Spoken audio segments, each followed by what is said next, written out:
la clase del día de hoy, esperando que estén bien todos de salud. Vamos a desarrollar dos clases que tratan de resumir en estas 2 horas temas que vienen con cierta frecuencia en los exámenes de la residencia. Me vuelvo a presentar, mi nombre es William Garay López, soy médico especialista en Administración en Salud, docente de la Universidad Peruana Cayetano Heredia. Muy bien, vamos entonces a empezar.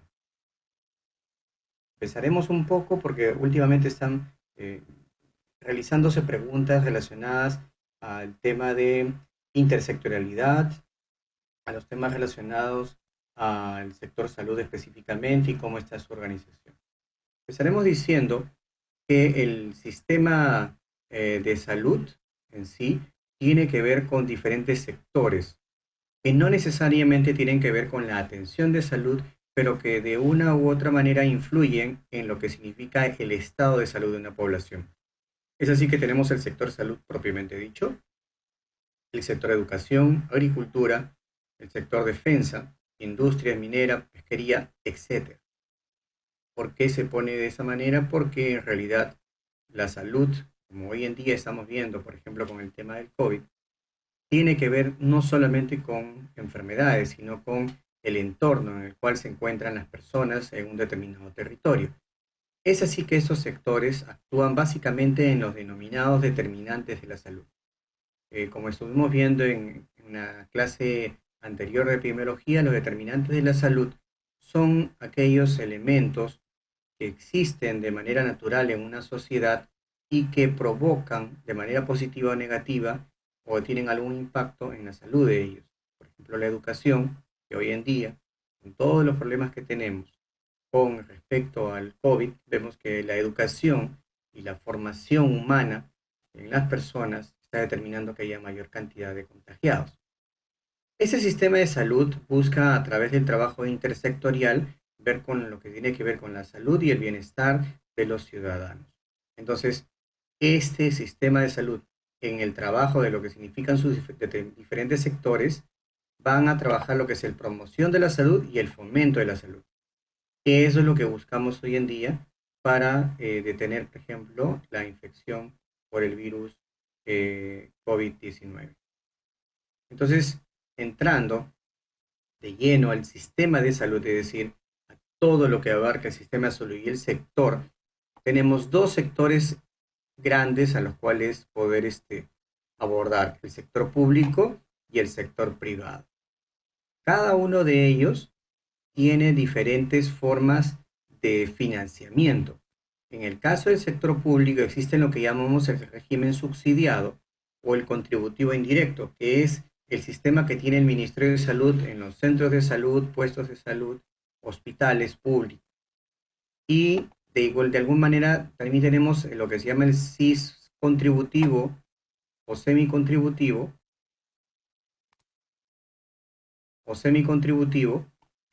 para lo que se significa el régimen contributivo directo, es decir, personas que aportan directamente a un seguro para que puedan ser atendidos en el sector público. Eso lo estamos viendo a través de una de las modalidades que tiene el seguro integral de salud hoy en día. Y en la parte privada también existe lo mismo. El régimen privado, que es el que se paga directamente, es un pago directamente de bolsillo del paciente, pero también existe el régimen contributivo directo, que son las denominadas EPS. Entonces, cada uno de estos dos sectores, tanto el público como el privado, tienen dentro de sus fuentes de financiamiento al gobierno, los hogares y las contribuciones gubernamentales, que son básicamente los cánones, en algunos casos, ¿no? Dependiendo de la región en la que se encuentre. Y en el privado, en algunos casos, se tiene a los hogares fundamentalmente y al gobierno, para algunos tipos de regímenes, los empleadores, en el caso de los que significa las EPS, y la cooperación no gubernamental, que son básicamente las ONGs. Los fondos entonces son Ministerio de Salud, Ministerio de Defensa, Ministerio del Interior, la Seguridad Social y los seguros privados. El Ministerio de Salud y los gobiernos regionales es todo lo que significan centros, puestos de salud, el Ministerio de Salud, hospitales públicos.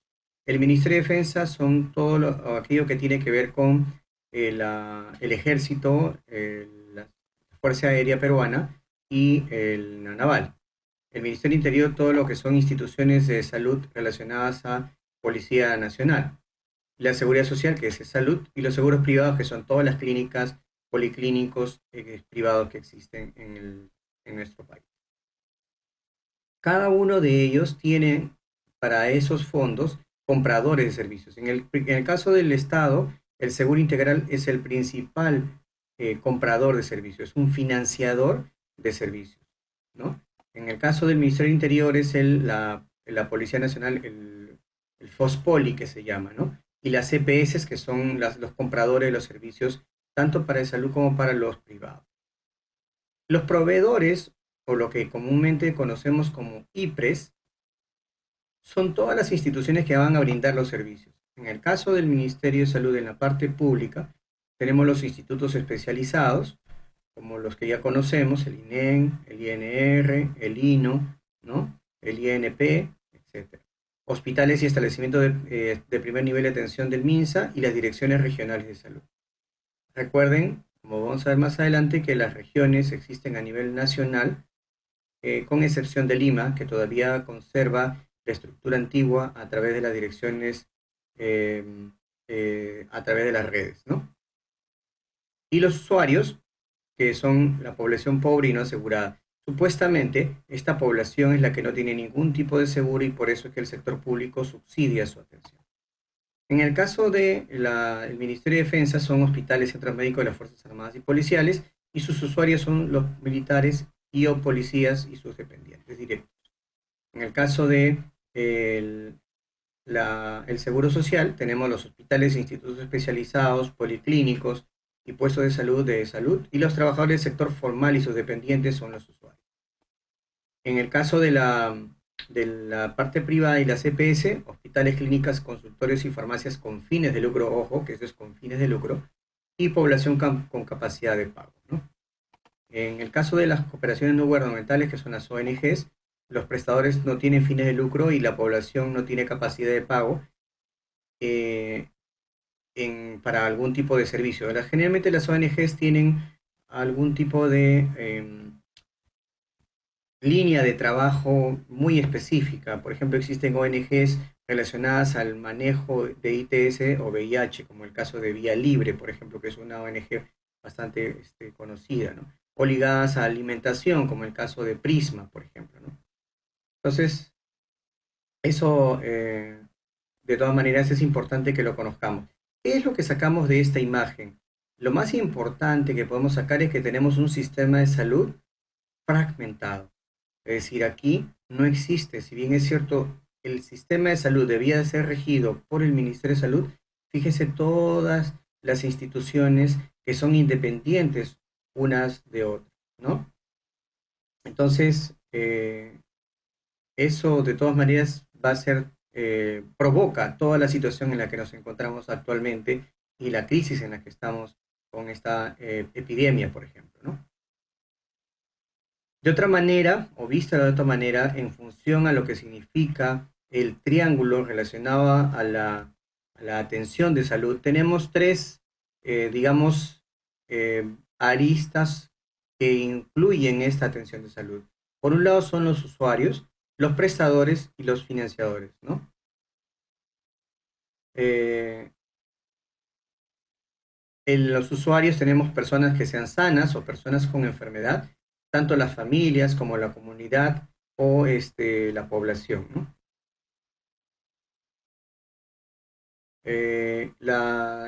Las instituciones que son financiadoras se denominan YAFAS. Eso es bien importante porque ha venido preguntas sobre esto. ¿Qué cosa o cuál de las siguientes instituciones se consideran como una institución administradora de fondos de salud o YAFA? Esas son el SIS, fundamentalmente, que es la más conocida, es salud dentro de lo que significan los fondos que provienen del descuento de todos los que trabajan en una empresa formal, los privados que tienen que ver con las EPS, ¿no? Y las IPRES, que esa es la otra, que son las instituciones prestadoras de salud. Son todas las instituciones que llegan a proveer servicios, ¿no? Dentro de estos actores, que son parte de los prestadores, ya saben, tenemos el Ministerio de Salud, gobiernos locales, gobiernos provinciales, regionales, el INPE, sectores mixtos que tienen también sector público y privado y otros más, ¿no? De algunos de los ejemplos. Y para todo esta triada, tenemos una autoridad sanitaria que es el Ministerio de Salud, tanto a nivel nacional como a nivel regional, las direcciones regionales de salud o las gerencias regionales de salud, y el nivel local, ¿no? Quien supervisa los derechos de los usuarios, de esas personas, de las familias, en forma individual o colectiva, eh, es su salud. Eso también, en algún momento han querido preguntar algo relacionado a eso. Su salud es la Superintendencia de Servicios de Salud. Y esta superintendencia se encarga de supervisar todo lo que significan derechos del usuario. Si en alguna institución ha habido alguna transgresión a la prestación, o si ha habido algún cobro indebido, o si ha habido algún tipo de procedimiento en la atención que haya sido digamos, mal hecho y que haya provocado algún daño en el usuario. Entonces, como decíamos aquí atrás, teníamos autoridades sanitarias en diferentes niveles. ¿Cómo son estos? En el nivel nacional, el Ministerio de Salud, en el gobierno regional, las direcciones regionales de salud, y en el gobierno local o municipios, la gestión de lo que se llama la atención primaria de salud. Esta parte, que es la de gestión local municipal, está todavía en proceso de implementación, ¿ya? Entonces, esta última parte todavía está en construcción, a través de las llamadas redes integradas de salud, ¿sí? El trabajo en sí, entonces, involucra para el sistema el que sea intergubernamental, puesto que necesitamos entre diferentes gobiernos regionales poder interactuar para lograr un buen estado de salud. Definitivamente una región sola no va a poder llegar a lograr estados de salud óptimos si no tienen una buena relación con otros gobiernos regionales. Entonces, dada esta coyuntura en la que nos encontramos, tenemos que hablar de las llamadas redes de servicios de salud. A nivel nacional, las regiones de salud, y a nivel Lima, las llamadas DIRIS, que son las direcciones de redes integradas de salud, así se llaman hoy en día, tienen y están en proceso de implementación de lo que se llama la red integrada de servicios de salud. Esto sí ha venido en algunos simulacros, y en algún examen creo que he visto una u otra pregunta relacionada a qué es y cómo está funcionando. Esto todavía no está definitivamente organizado, está en proceso de organización, pero es importante que ustedes puedan saber en qué consiste.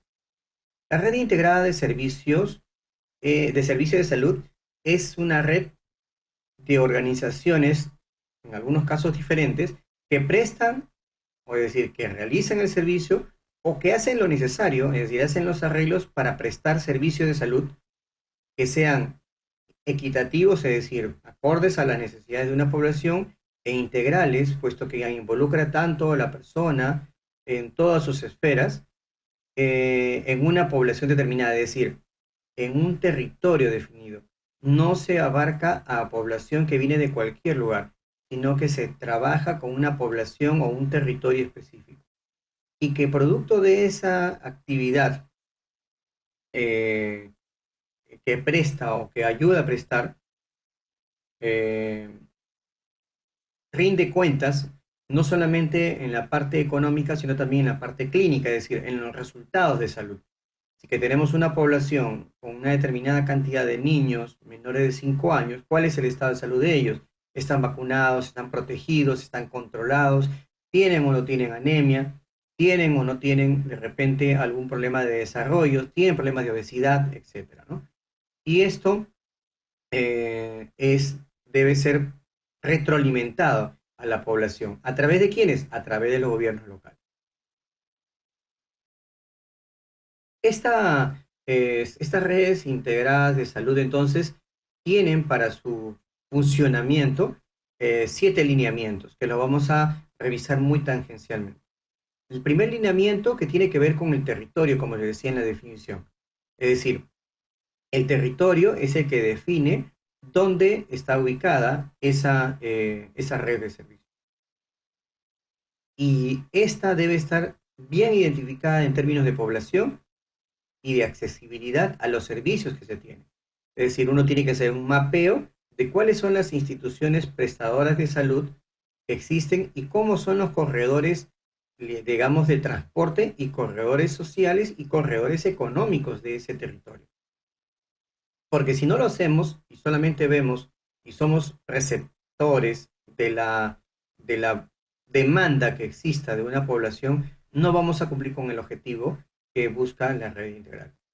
Sí, Edwin, te escucho. Ay, perdón, a ver, no vi que habían varios que estaban comentando. ¿No se ve bien la imagen?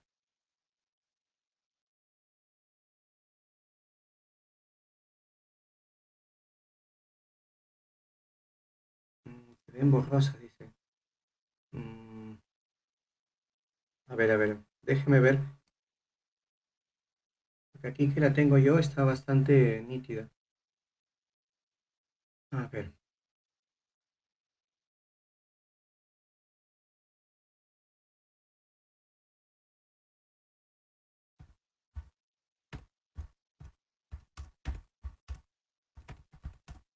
permítame un segundo, por favor.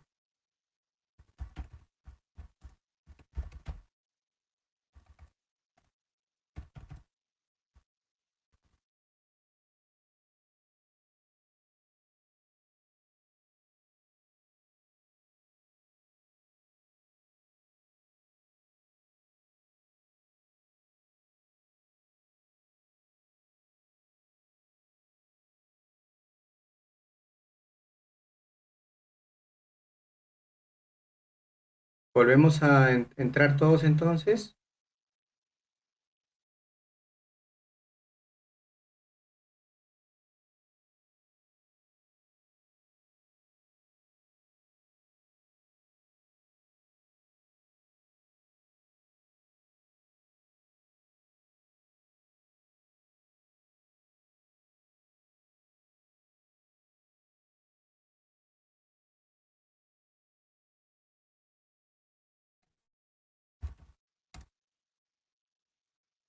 Vamos a probar si es que no lo amplío, si es que se ve mejor, ¿ya?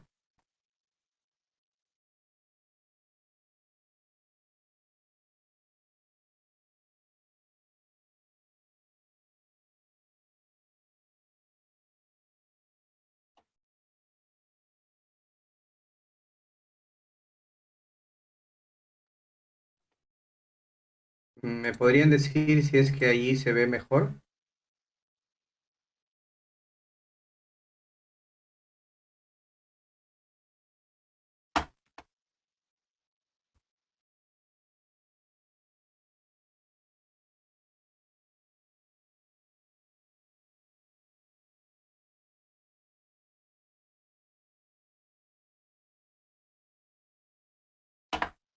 A ver, probemos entonces Les decía que dentro de los lineamientos, o prefieren, a ver, voy a empezar desde aquí, desde lo que era la red integrada de servicios, para aquellos que no leían bien. Les decía que la red integrada de servicios de salud es un proceso de organización que busca el Ministerio de Salud para poder alcanzar mejores resultados sanitarios. Estos resultados sanitarios eh, han buscado o se han buscado diferentes modalidades de trabajo, ¿no? Esta red integrada de salud, de servicios de salud, a diferencia de otras, tiene la característica primero de que son servicios de salud que buscan ser más equitativos, es decir, ofrecer servicios realmente a quien no los tiene y los necesita, y que sean integrales en el sentido de que se pueda abarcar no solamente aspectos propiamente de salud recuperativa, sino también de promoción de la salud y que tengan que ver también con intervención de otros actores dentro de un territorio específico. Lo segundo que los caracteriza es el hecho de que sea una población, es un territorio específicamente determinado. Es decir, No es gente que viene de cualquier lugar, sino tiene que ser la población a la que yo estoy adscrito. Esto es importante porque existe mucha población golondrina en nuestras zonas de trabajo, más aún en la zona de Lima. Eso lo vemos nosotros a diario. Y definitivamente se van a poder seguir prestando servicios, pero nuestra prioridad debe ser la población a la cual tenemos nosotros como jurisdicción. Esta tercera característica es importante porque luego viene la parte de rendición de cuentas. Normalmente nosotros rendimos cuentas a nuestra propia institución, es decir, a la Dirección de Salud, al gobierno regional, etcétera. Pero se busca rendir cuentas desde el punto de vista económico, desde el punto de vista clínico, en general desde el punto de vista sanitario, pero ya no solamente a la autoridad de salud, sino también a las autoridades locales, a las municipalidades, a la gobernación, a inclusive las instituciones religiosas, que de una u otra manera forman parte de nuestra jurisdicción y pueden ayudarnos a mejorar el estado de salud de la población. Les decía entonces que estas redes de servicios de salud o llamadas redes integradas, las RIAS, que así se denomina, tiene 7 lineamientos para su organización. El primer lineamiento, que eso sí ha sido pregunta en algún momento, tiene que ver con el territorio. Es decir, lo que le decía, tiene que tener un territorio específico, una población específica bien definida, no población censada por INEI necesariamente, porque fíjese lo que ahora está pasando con los famosos bonos para personas de bajos recursos y que han perdido el trabajo. Fíjense que hay mucha gente que no está incluida en esos padrones. ¿Por qué? Porque los censos están mal hechos, han sido mal hechos. Y por lo tanto, en esa lógica es que tenemos gente que no debía estar y gente que no está y debía estar incluida. Entonces, es por eso que las redes deben buscar o propiciar la ejecución o el monitoreo de su población de una manera más cercana.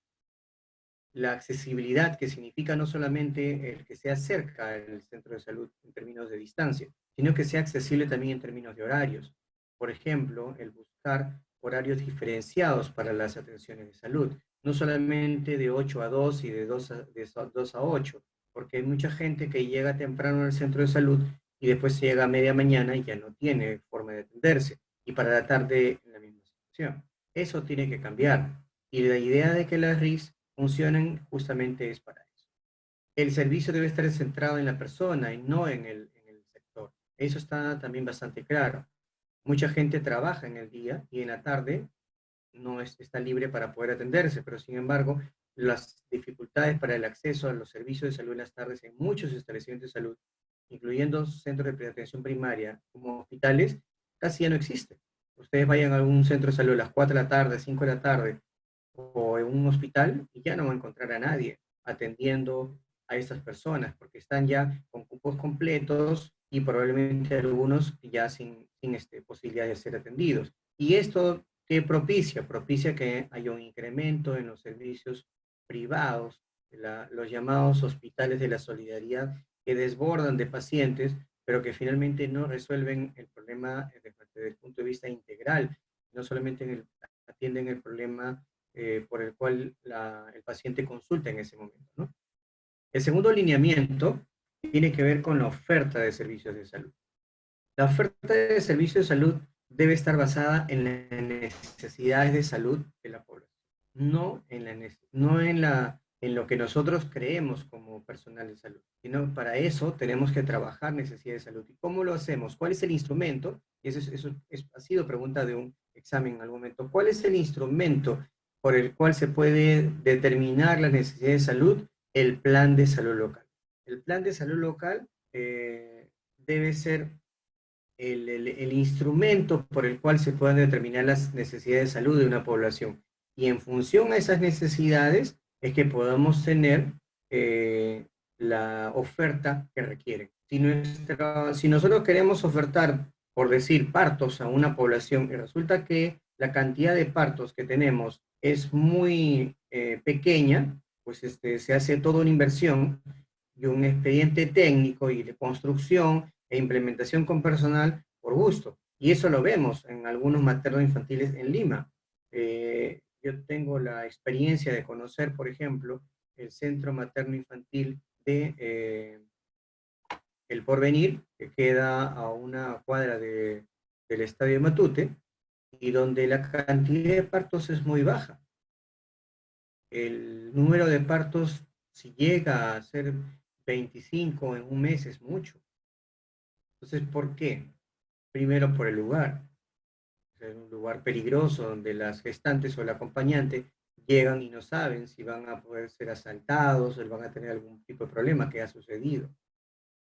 Y sin embargo, por ejemplo, vemos desde el otro punto de vista a un centro materno-infantil que se llama Los Olivos, perdón, Juan Pablo II, que queda en Los Olivos, y este centro de salud queda en un pampón y está construido casi en un 50% todavía de adobe y atiende en promedio 60 a 70 partos mensuales. Entonces, ¿dónde está la oferta en función a la necesidad? Lógicamente que esto no solamente pasa por una realidad sanitaria propiciada por autoridades, sino también por barreras burocráticas. Por ejemplo, en el caso de Los Olivos, porque simplemente ahí no se tiene todavía propiedad del terreno donde está ubicado el establecimiento y no se puede construir, no se puede hacer ni siquiera un expediente, en fin. Pero lo importante aquí es, ojo, recuerden, cómo se determina la necesidad de salud a través del plan de salud local. El tercer lineamiento tiene que ver con la garantización de la continuidad en la atención de una persona a través de lo que se llama el sistema de referencia y contrarreferencia. Es decir, el tercer lineamiento busca decir, si yo tengo un problema de salud de una persona y no lo puedo resolver por mi capacidad resolutiva, entonces simplemente eh, tengo que referirlo a un lugar dentro de mi sistema de salud, para lo cual, como vamos a ver a continuación, tiene que haber una institución identificada a donde podamos mandarlo. No es solamente a ver, ok, váyase usted al laboratorio o al centro de diagnóstico de tal o cual médico para que le hagan el examen y luego viene y yo lo evalúo. Y ese paciente resulta siendo un paciente del CIS. Entonces, se tiene que tener una continuidad en la atención dentro del programa en el cual está inserto el paciente. En el siguiente lineamiento, que es el cuarto, es el de los recursos humanos. Aquí también hay otro problema crítico, ¿no? Donde tenemos poco recurso humano y el poco que hay es un personal, es un recurso humano muchas veces mayor de edad, muchas veces ya con muchos problemas de enfermedades, lo cual se ha visto, y voy a tocar a propósito de esto para que fijemos en los conceptos, este cuarto alineamiento, por ejemplo, en lo que vemos hoy en día en esta epidemia, ¿no? En muchos hospitales y muchos establecimientos de primer nivel de atención han quedado despoblados, y no porque estén enfermos, sino porque muchos de los trabajadores son mayores de edad y o tienen enfermedades o comorbilidades, hipertensos, diabéticos, con problemas de discapacidades físicas, etcétera, etcétera. Entonces, realmente el tema de los recursos humanos es un tema muy, muy importante que tiene que tener todo un proceso de renovación permanente del personal, ¿sí? Entonces, el lineamiento 4 de recursos humanos es fundamental para que haya una RIS eficiente, llamémoslo así.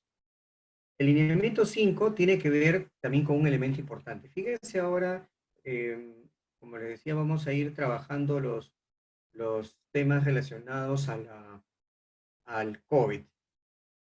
Fíjense ustedes cómo es que han habido datos de fallecidos, solamente vamos a hablar de un aspecto puntual, de fallecidos por COVID, y tenemos diferentes versiones, versiones entregadas por el presidente en las sesiones que hace al público en general, y resulta que estas cifras muchas veces no coinciden con la realidad. Y eso tiene que ver con tecnología de información. El recojo de la información, el procesamiento de la información y el análisis de la misma tienen que ser fundamentalmente hechas con mucho criterio, tienen que ser hechas con mucha responsabilidad, porque en base a la información se toman decisiones. Si no se tiene información, no se puede decidir correctamente. Si se tiene información equivocada, se toman decisiones equivocadas. ¿Ok?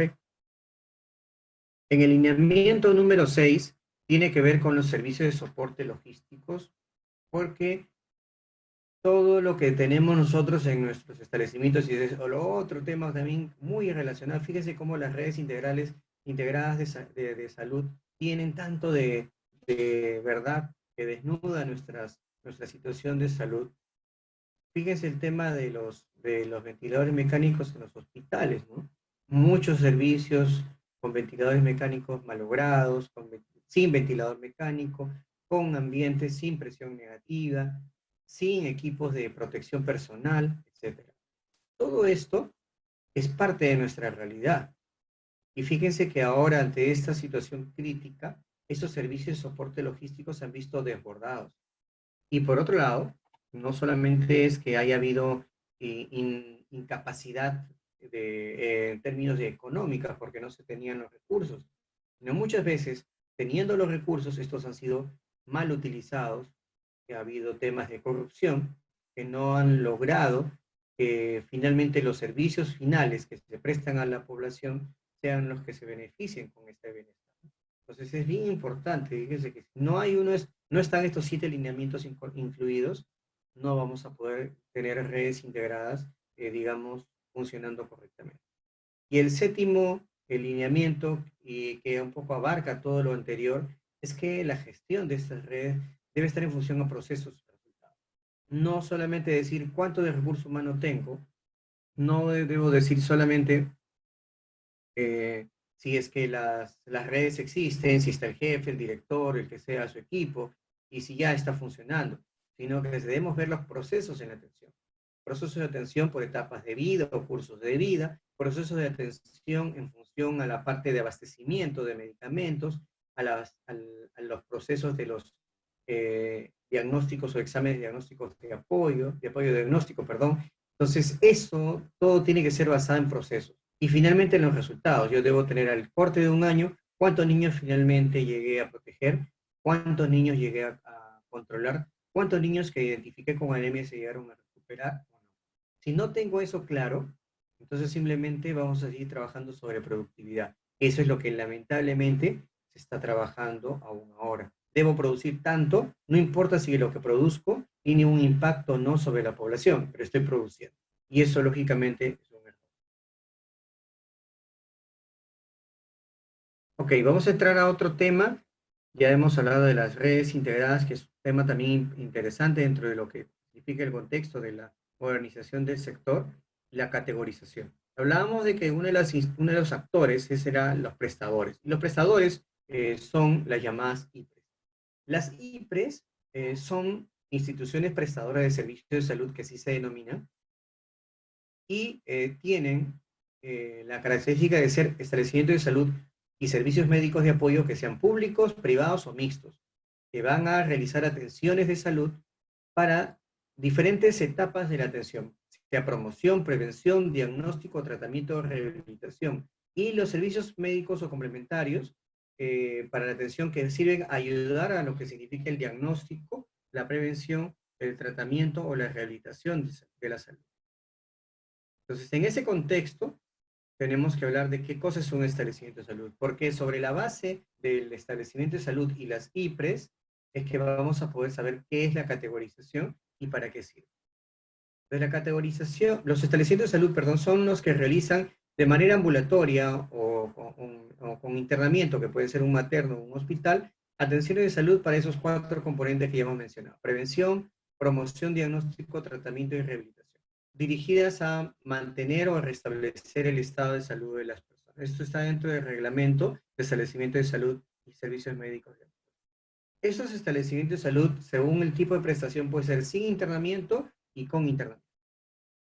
Los servicios médicos de apoyo funcionan de manera independiente o dentro de un establecimiento de salud, con o sin internamiento, y brinda servicios complementarios para ayudar al diagnóstico o el tratamiento. Esos servicios médicos de apoyo pueden ser los descritos, ¿no? Tanto el servicio de patología clínica, que es laboratorio, anatomía patológica y diagnóstico por imágenes, algunos establecimientos que tengan subespecialidades o procedimientos especializados, algunos que tengan servicio de traslado de pacientes, atención domiciliaria o prehospitalaria, servicios de recuperación o de reposo, centros ópticos, prótesis dental, ortopedia y servicios de podología, centros de atención a personas con dependencias de diferente tipo, centros de vacunación o centros de medicina alternativa. Todos esos son servicios médicos de apoyo. Se podrían, en alguna pregunta, describir o poner cuál de los siguientes pueden ser servicios médicos de apoyo. Ojo con aquellos que tienen que ver con servicios de atención domiciliaria, que siguen siendo servicios médicos de apoyo. Ok, eso solamente es una descripción muy breve de los lineamientos que hemos mencionado. Fíjese cómo es la delimitación de territorio, la accesibilidad, la atención central a la persona y los derechos y deberes de las personas. Y una gráfica de cómo es que estas RIAPs van a ser organizadas, ¿ya? En un sector sanitario van a haber zonas básicas de salud, cada una con determinadas áreas territoriales, ¿no? Que son los establecimientos primeros de nivel de atención. Cada uno es un centro de salud o un puesto de salud, que de acuerdo a una organización territorial, cada uno de estos hexágonos va a ser parte de un área de influencia que van a depender de un establecimiento de nivel 2, que es un hospital. Y esta área de influencia va a ser incluida dentro de un ámbito de una red para el tercer nivel de atención. Ok, esto vamos a pasarlo rápido. Vamos a entrar a lo que significan las funciones de gestión de salud. La gestión de salud en general, ojo que estoy haciendo pinceladas de diferentes temas, no vamos a profundizar mucho porque si no, no nos va a alcanzar el tiempo. Las funciones de gestión de salud han venido ya en varias preguntas de exámenes. Tiene que ver con tres elementos fundamentalmente, con la planificación, con la ejecución, con el control y la evaluación. Y dentro de la ejecución, con lo que significa la organización y la dirección. Sin planificación, una gestión es deficiente. Sin ejecución, es deficiente. Y sin un buen control o monitoreo o evaluación, es deficiente. Hoy en día, ¿qué es lo que falla en nosotros? Los tres. En diferentes momentos, en diferentes grados, los tres. ¿Sí? Entonces, por ejemplo, el COVID nos cogió desprevenidos porque no se pudo planificar. Entonces, la planificación se ha hecho sobre la marcha. Sobre las cosas que se han ido dando, han ido planificando de manera, digamos, inusitada o inesperada, ¿no? Y la ejecución de igual manera ha sido desorganizada y mal dirigida en muchos casos. Es por eso que lamentablemente hemos tenido nosotros tener demasiados casos de fallecimiento en colegas médicos en las zonas del oriente del Perú, en Quito. Eso ha sido porque la ejecución ha sido mal organizada o mal dirigida. Pero también pasa por un mal control y una mala evaluación. Mal control y evaluación, ¿por qué? Porque si yo tengo un incremento inusual de fallecidos en una zona, pues no tengo que ir ahí al lugar a tomarme fotos, sino tengo que ir a verificar qué es lo que está pasando, cuáles son las razones por las cuales hay tantos fallecidos, cuáles son las necesidades, y no esperar, por ejemplo, como en el caso de este sacerdote y médico que organice una actividad de recolección de dinero para tener plantas de oxígeno, dejando muy mal parado al gobierno, ¿no? Porque hay una inacción de parte de ellos. Entonces la planificación se encarga o se ocupa de las decisiones acerca de qué. Primero, objetivos. Si una institución no tiene claro cuáles son los objetivos que va a lograr en su gestión, está perdido. Cuáles son las actividades que debe realizar y cuáles son los recursos que va a necesitar, mediante una consideración sistemática que responde a varias preguntas. ¿De qué? O sea, ¿qué es lo que voy a hacer? ¿Cuál es la meta o cuáles son los objetivos que quiero alcanzar? ¿Dónde es que voy a ejecutarlos? ¿Cuándo? ¿En qué periodo de tiempo voy a hacerlo? ¿Y cómo lo debe realizar el equipo? Si no respondo estas preguntas en la planificación es incompleta. Sin embargo, la planificación no se puede realizar si es que no se tiene un adecuado análisis de situación, la observación del estado de salud, la identificación de problemas y las estrategias para abordarlo. Por lo tanto, este tema de la planificación tiene que ver con cuál de los elementos que vimos antes en el lineamiento, uno de los lineamientos de las redes era el plan de salud local. Eso que a veces nos resulta un trabajo sumamente tedioso, digamos, hasta infructuoso, perdón, hasta infructuoso, es muy importante, porque es en base a eso que yo voy a poder terminar mi oferta. Es en base a eso, si yo sé qué es lo que tengo que ofertar, que recién voy a poder planificar. Si no, simplemente estoy trabajando a la demanda y a lo que se presente en el día a día. Hoy en día es COVID, mañana es dengue, pasado es malaria, después será chikungunya, etcétera, etcétera, ¿no? Entonces, nos movemos de acuerdo a las corrientes que hubieran o las modas de salud que existen a veces en nuestro país. En la ejecución, se ocupa básicamente de que esa planificación que tiene un cómo sea estructurado de manera calendarizada, es decir, no es solamente decir qué se va a hacer, sino decir qué cosa se va a hacer y en qué momento. Y en ejecución, que sea hecho de manera oportuna. Por ejemplo, en el tema del COVID, es un tema netamente de análisis personal, por si acaso.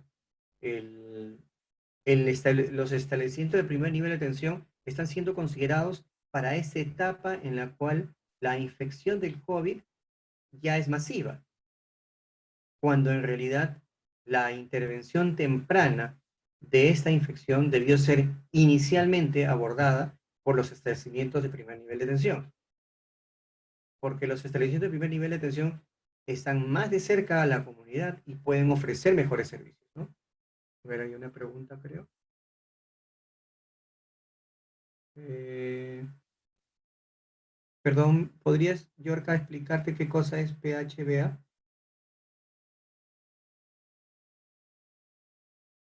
¿O te refieres al PA, que es el planificar, hacer, ejecutar y evaluar?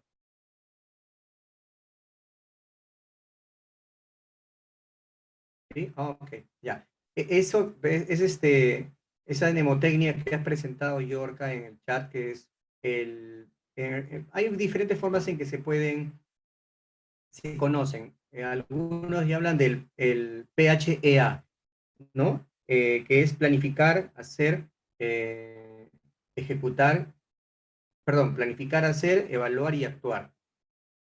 En realidad es lo mismo, solamente que eso es una forma mnemotécnica de recordarlo. Es lo mismo, Yorka. Es decir, nosotros debemos planificar adecuadamente, debemos hacer que eso sea ejecución, ¿sí? Debemos evaluar lo que hacemos y en base a esa evaluación no quedamos, o sea, no quedarnos solamente en decir, ah, bueno, no llegamos a nuestra cobertura, a nuestras metas, sino que debemos actuar. Actuar significa cómo modifico mi planificación para el siguiente proceso. Ojo, que siempre hablamos de procesos.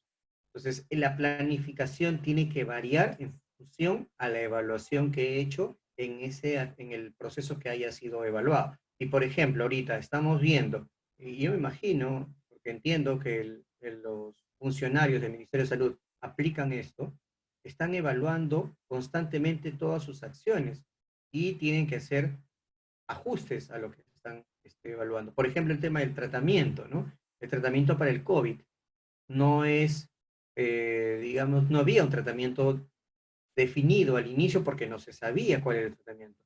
Y estas resoluciones que han ido saliendo en función al tratamiento han ido cambiando. Esa es justamente una de las formas en las que se aplica esta planificación, esta ejecución, esta evaluación, ¿no? Y esta modificación en función a lo que se haya ejecutado antes. ¿Ya? Gracias por tu pregunta, Yor. Ok, entonces, la ejecución, entonces le decía, tiene que ver con varias subactividades. Hay que organizar, hay que dirigir y hay que supervisar al personal. Es decir, no basta con decir cómo se tiene que hacer, no basta con decir vayan a hacerlo, sino que tengo que verificar que el personal lo esté haciendo. Si no verifico lo que el personal hace, el personal muchas veces va parecer que entendió lo que ustedes dijeron que hicieron, pero al momento de hacerlo, lo hacen de una manera diferente.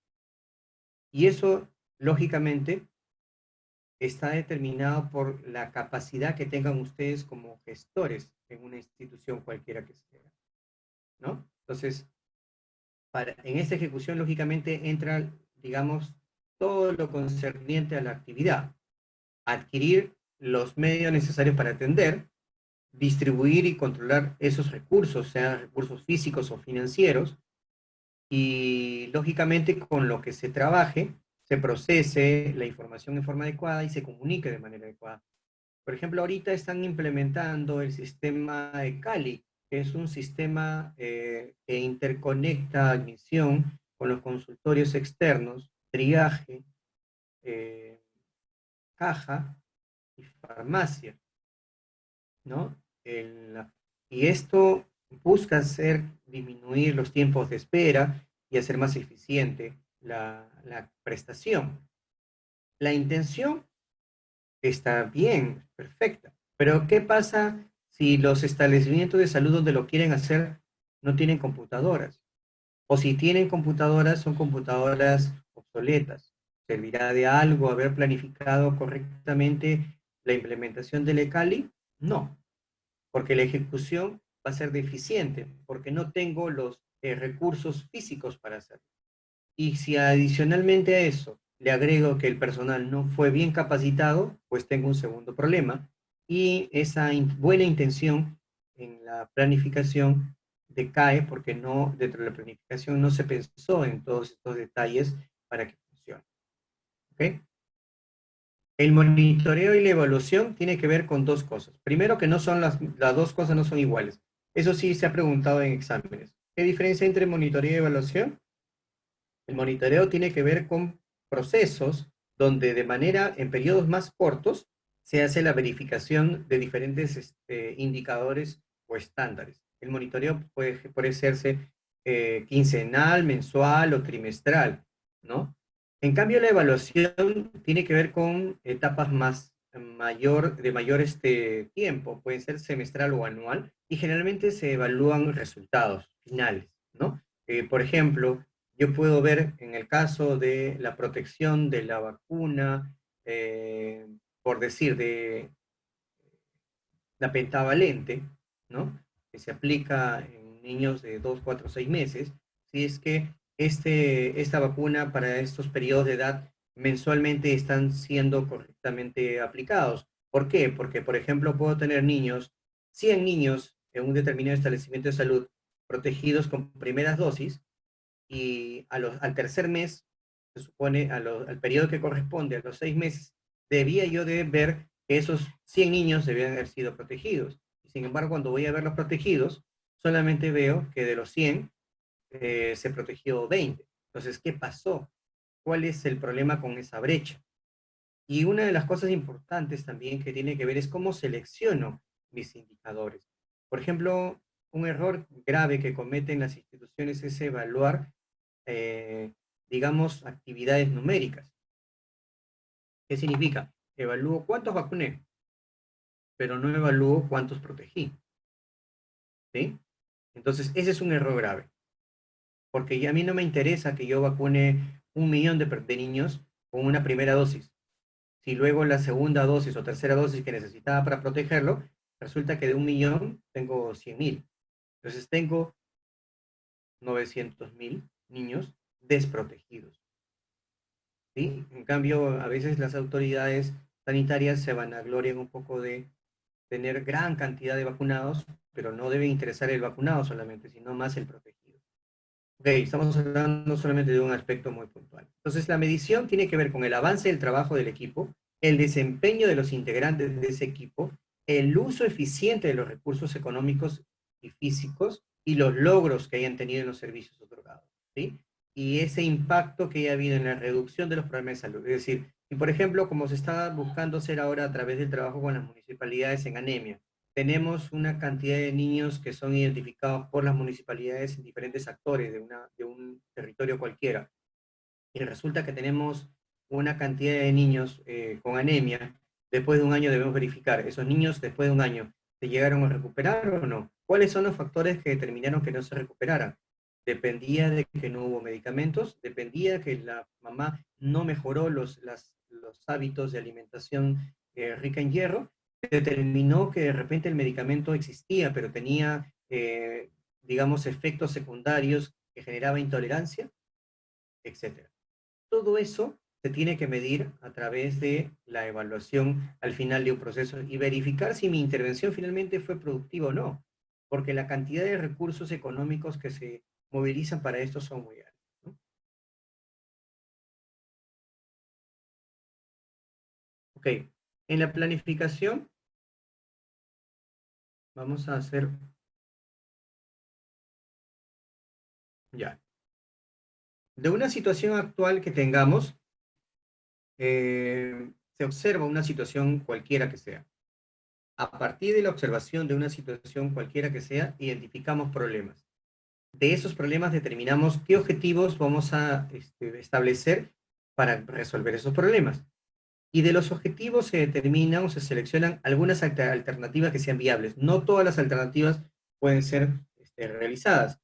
Y sobre la base de esas alternativas que hayan sido determinadas como viables, se programan las actividades. De tal manera que al finalizar toda nuestra programación, yo voy a poder tener un cambio desde la situación actual hacia la situación deseada. Entonces, para eso, para que pueda lograrse eso, tiene que haber liderazgo y trabajo en equipo. Si no existe liderazgo y trabajo en equipo para la etapa de planificación, cualquiera de estos elementos para llegar a una situación deseada va a fallar. Okay. Si el jefe solamente dice, yo soy el único iluminado, yo quiero que sea así, y no paso por cada uno de estos pasos, entonces simplemente fracasaré. Eso implica tener información adecuada, que sea bien identificada, bien procesada, y determina también que el planeamiento haya sido correctamente hecho. Si no se tiene una buena planificación, fallaremos entonces en el intento. Acuérdense aquí justamente lo que le decía, el ASIS, que es el ASIS como elemento fundamental en la planificación y el marco lógico, ¿no? Estos dos elementos sirven para establecer cuáles son las actividades que deben realizarse en una jurisdicción determinada. En el monitoreo y la evaluación, que son los dos extremos que vamos a revisar, tenemos, por ejemplo, ¿no? El, el factor salud que tiene un determinado análisis de morbilidad y mortalidad, es decir, de personas enfermas y personas fallecidas, determina que en función a la nutrición, el estado de saneamiento ambiental, la educación, cuál es el análisis demográfico y socioeconómico y el entorno geográfico de población, educación y socioeconómico. Todo esto, más los datos del sistema de salud, es decir, qué ofrezco en mis servicios, me van a determinar los elementos para el ASIS. Entonces describo una realidad, analizo, interpreto, y a partir de ello puedo yo encontrar cuáles son los problemas que necesito enfrentar en un territorio determinado. Entonces, los planes de salud, y eso sí ha sido pregunta de un examen, la planificación en el sector salud tiene diferentes niveles, ¿no? Los planes estratégicos sectoriales multianuales, que son grandes objetivos del sector para 5 años.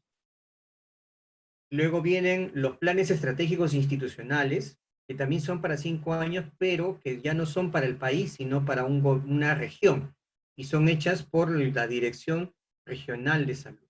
Ojo, ¿eh? Este plan estratégico sectorial es un plan nacional. Luego viene el plan estratégico institucional, que es el gobierno regional, y luego viene el plan operativo anual, que son de las instituciones. Por ejemplo, tenemos planes operativos de los institutos, tenemos planes operativos de los hospitales, ¿no? Tenemos planes operativos anuales de las direcciones de salud de Lima, etcétera, ¿no? En estas se ven cuáles son las actividades o acciones estratégicas que se van a intervenir y estas cómo están vinculadas con presupuesto. Esto es bien importante en cuanto a la planificación, ¿por qué? Ningún plan funciona si no tiene presupuesto. sino solamente es verso, y no solamente resulta siendo algo de retórica. Si el plan de salud no tiene presupuesto, no sirve. Y esa es una de las razones por las cuales nuestro estado de salud es tan deprimente, porque nuestros planes de salud determinan, primero, los que están bien hechos, porque también hay planes de salud mal hechos, que tengan, por ejemplo, la necesidad de un presupuesto de 1 millón de soles, pero que resulta que cuando este presupuesto es presentado al Ministerio de Salud y luego al Ministerio de Economía y Finanzas, le dicen, no, ¿sabes qué? Solamente te voy a dar 500.000. Entonces, de ese millón, los 500.000 resultan siendo solamente útiles o suficientes para las cosas básicas. No hay inversión en mantenimiento de equipos, no hay inversión en renovación de recursos humanos, no hay inversión en infraestructura, etcétera, etcétera, ¿no? Entonces, eso es bien importante. Y finalmente, el último eslabón de esos planes de salud son los planes de salud local, ¿sí? Los planes de salud local que vinculan todo lo anterior, pero con necesidades locales en un año. Entonces, tenemos planes operativos anuales y planes de salud local. Los planes operativos anuales relacionados a hospitales y a direcciones de salud en Lima, y el plan de salud local que está ligado a los establecimientos de salud de primer nivel. Hasta aquí hemos terminado la primera presentación. Eh, ¿Les parece que podemos hacer un descanso de 5 minutos para empezar la segunda clase?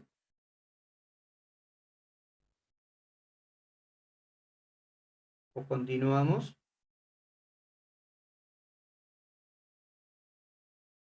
5 minutos para estirar las piernas. ¿Qué dice? ¿Ok? Muy bien, 5 minutos nomás, por favor, ya, y empiezo la siguiente. Gracias.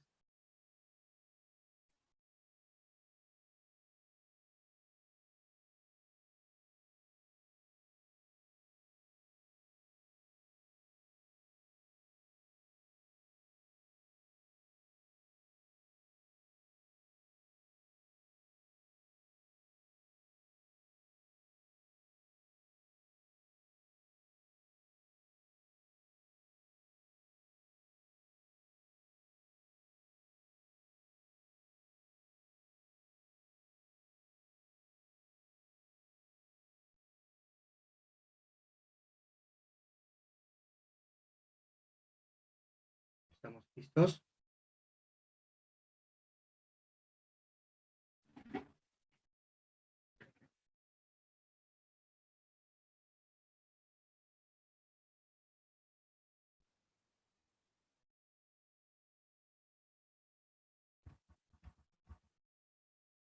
Ok, comenzamos. Gracias, Giancarlo.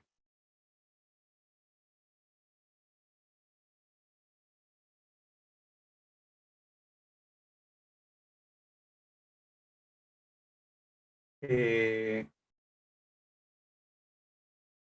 Tiene que ver con ya otro tema, básicamente con lo que significa la parte de salud pública propiamente dicha. La primera parte tiene que ver más con la parte de administración o temas de gestión.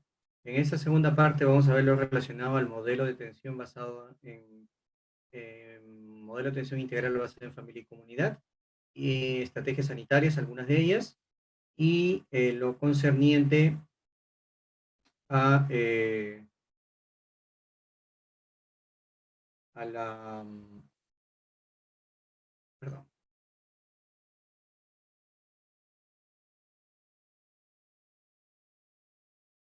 sí, el modelo de atención integral basado en familia y comunidad y las estrategias sanitarias, ¿no?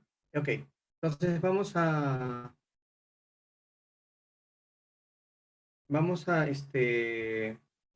comenzar definiendo esto. La estrategia del modelo de atención integral basado en familia y comunidad nació en el 2011. Y la finalidad fundamentalmente era mejorar el nivel de salud de una población, ¿no? Logrando que ésta sea más equitativa en cuanto a la atención integral.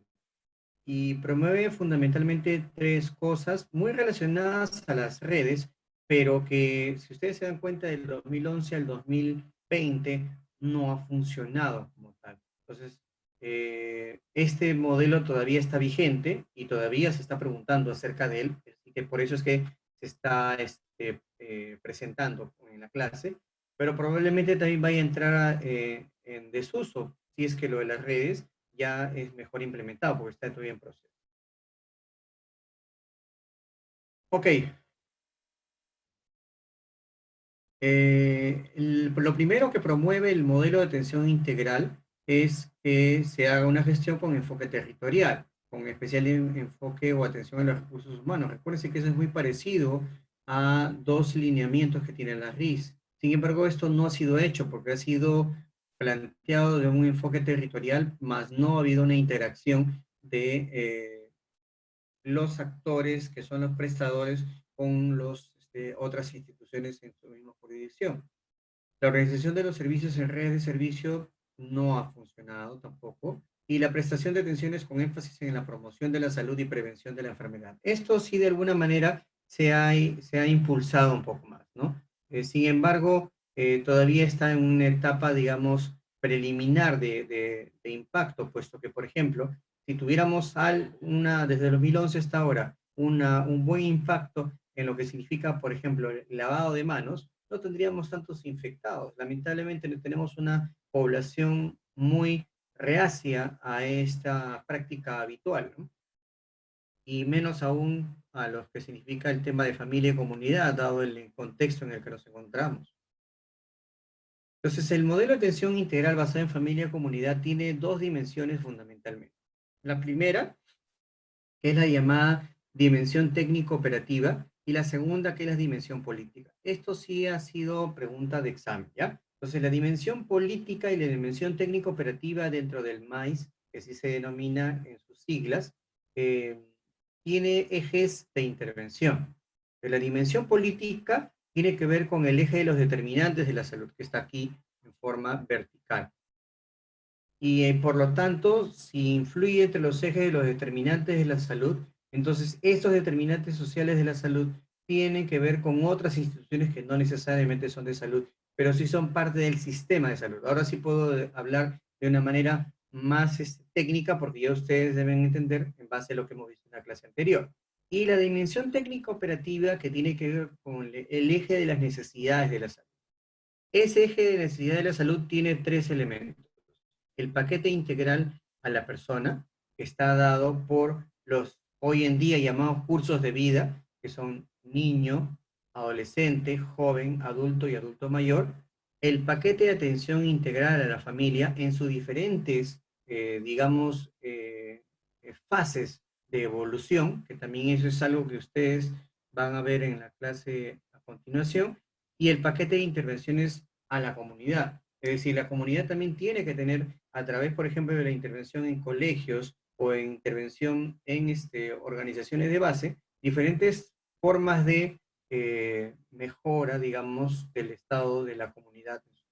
De tal manera que nosotros tenemos que ver que las intervenciones a nivel sectoriales y a nivel sector salud se dan tanto en la persona como en la familia, como en la comunidad y su entorno, buscando al final, de manera conjunta, en la dimensión política y en la técnica operativa, condiciones de vida a nivel de salud mejoradas. Es decir, personas, familias, comunidades y entornos saludables. Entonces, vamos a ir viendo algunas definiciones en el MAI. La atención integral de salud son intervenciones en sus cuatro componentes: promoción, prevención, recuperación y rehabilitación. De eso ya hemos hablado en la clase de epidemiología. Entonces, la promoción de la salud, la prevención de riesgos, la recuperación y la rehabilitación en salud. Esta atención integral de salud busca que sea accesible, integral, continua y coordinada, ¿no? Con calidad y equidad, claro que sí, y tiene eje de intervenciones a la persona, a la familia y a la comunidad.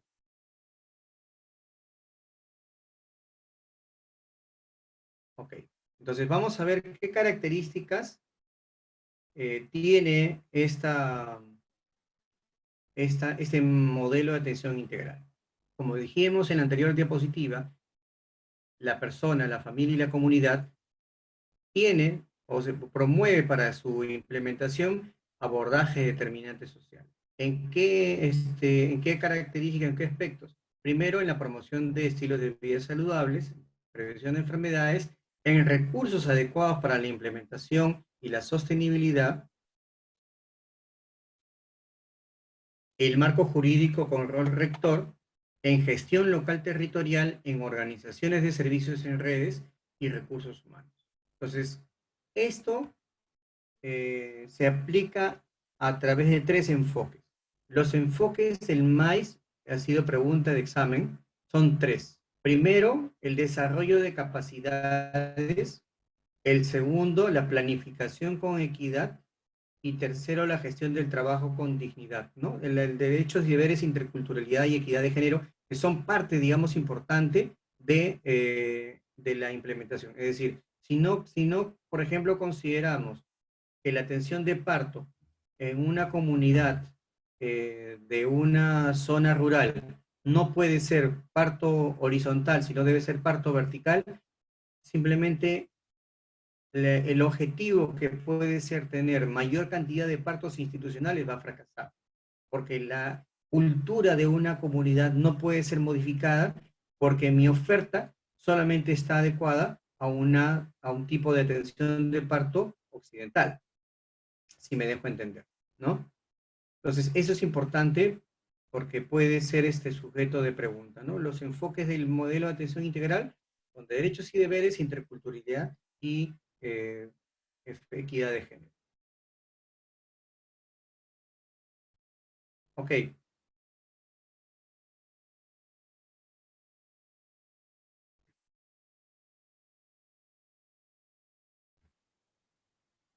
vamos a ver ahora otros elementos o conceptos importantes del modelo de atención integral. Existen los llamados componentes del modelo de atención integral. Eh, los componentes son cuatro, son tres fundamentalmente y uno que corre a lo largo de ellos. La organización, la gestión y el financiamiento. La organización que tiene que ver con todos los programas de atención o los paquetes de atención para las personas, para las familias o la comunidad. La gestión que tiene que ver cómo es que organizo a esa prestación y el financiamiento, es decir, cómo es que yo voy a poder tener los recursos para poder ok, los principios que tiene el modelo de atención integral son varios y los valores que tienen que ver con el modelo también son varios. Los valores tienen que ver con el derecho a la salud. Es decir, eso hoy en día está siendo mejor aplicado o entendido, mejor dicho, con la universalización de la salud. La salud es un derecho, no es una opción. Eh, la equidad y la solidaridad. Y los principios son de accesibilidad, integralidad, equidad, calidad, eficiencia, descentralización, participación social individual y colectiva e intersectorialidad. Los principios en sí tienen que ver con la forma en que se va a organizar el modelo.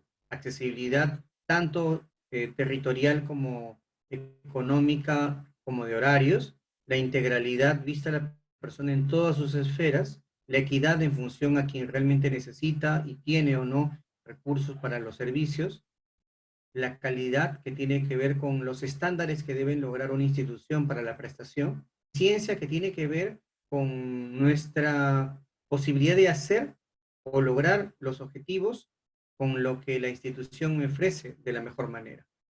La descentralización es un tema bastante crítico, puesto que no todo es Lima, pero fíjense cómo es que estamos ahora con una pandemia donde el 80% de los casos son en Lima y la descentralización que bien falló en un momento en cuanto a organización, ahora también está repercutiendo en nosotros como capital. la participación social individual y colectiva, que tiene que ver con que no solamente la salud de una comunidad tenga que ver eh, con que tome su medicina, sino con que la persona pueda llegar a, a través de su comunidad a mejorar la situación de salud. Porque, por ejemplo, tenemos nosotros actualmente la situación de los mercados en el COVID. La situación en los mercados no es una situación casual. No se tuvo en la fase de planificación esto como una situación, como un punto de concentración y de contagio.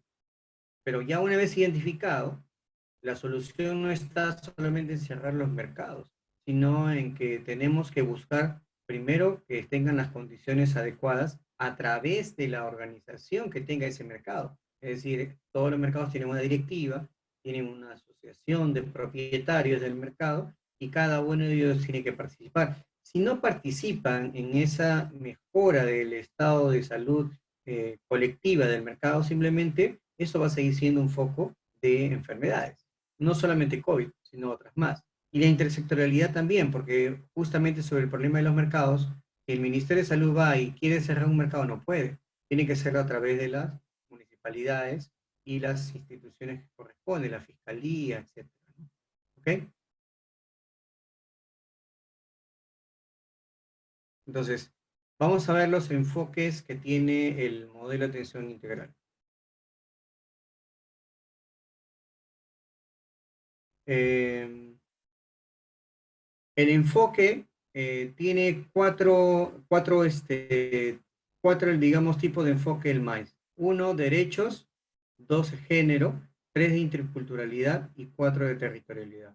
El enfoque de derechos ya los hemos explicado. El enfoque de género tiene que ver básicamente con el que pudiéramos nosotros saber abordar a los pacientes en forma adecuada según el género al que corresponda. Es decir, por ejemplo, la atención a personas con HCH o personas lesbianas o trans tiene que tener también un enfoque adecuado en este modelo. No puede ser solamente brindarle servicio en función a lo que dice su DNI, sino que tenemos que tratar de adecuar nuestros servicios. La interculturalidad ya lo expliqué, y la territorialidad de igual manera.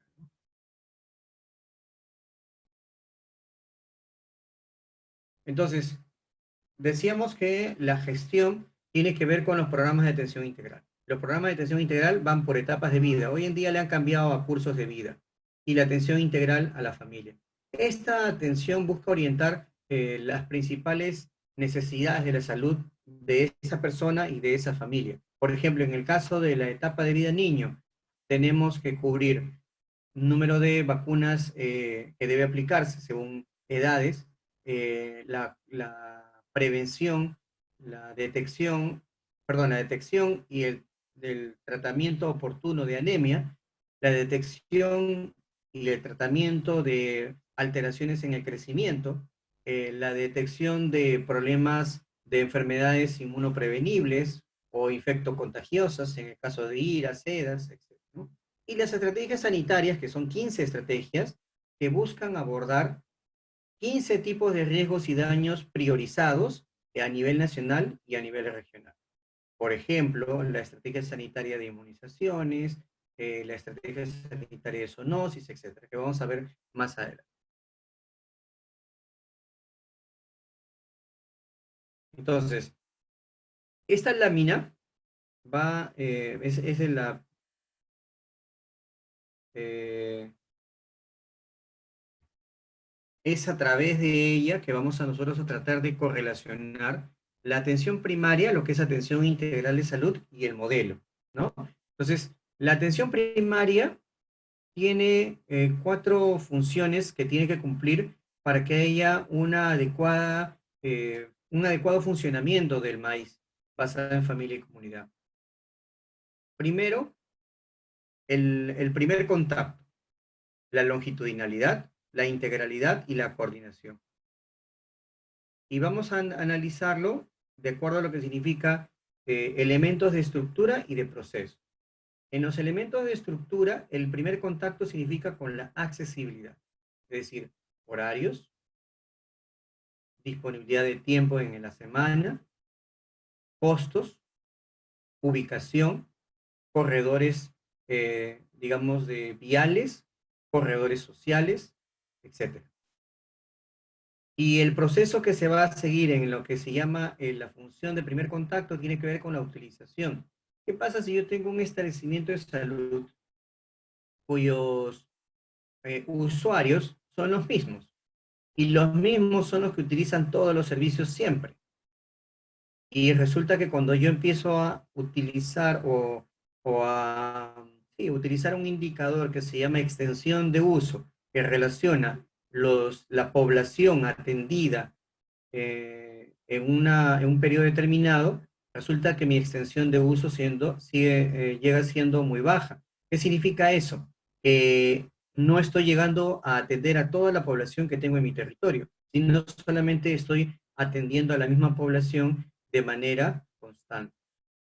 Y el segundo elemento de proceso en el primer contacto tiene que ver con la continuidad interpersonal, es decir, yo tengo un paciente o una familia o una comunidad a quienes le diagnostico un determinado problema de salud y si es que este problema es seguido. Eso nos sucede mucho, por ejemplo, en el caso de las personas con enfermedades no transmisibles, como son la diabetes o la hipertensión. Se necesita hacer un seguimiento y no solamente esperar a que el paciente termine sus medicamentos para que recién podamos volver a atenderlo. Es por eso que ustedes ven aquí que hay una doble línea entre el primer contacto y la longitudinalidad, porque el primer contacto es fundamental. Si ustedes llegan a alcanzar una adecuada empatía y una adecuada sensibilización con esa persona, ojo que no solamente es la persona, puede ser una familia, y esa familia entiende que el problema por el cual le están enfrentando tiene que ser monitoreado y tienen que seguir sus controles, ellos van a venir, van a volver o van a permitir que ustedes vayan a sus casas a poder hacer el seguimiento respectivo.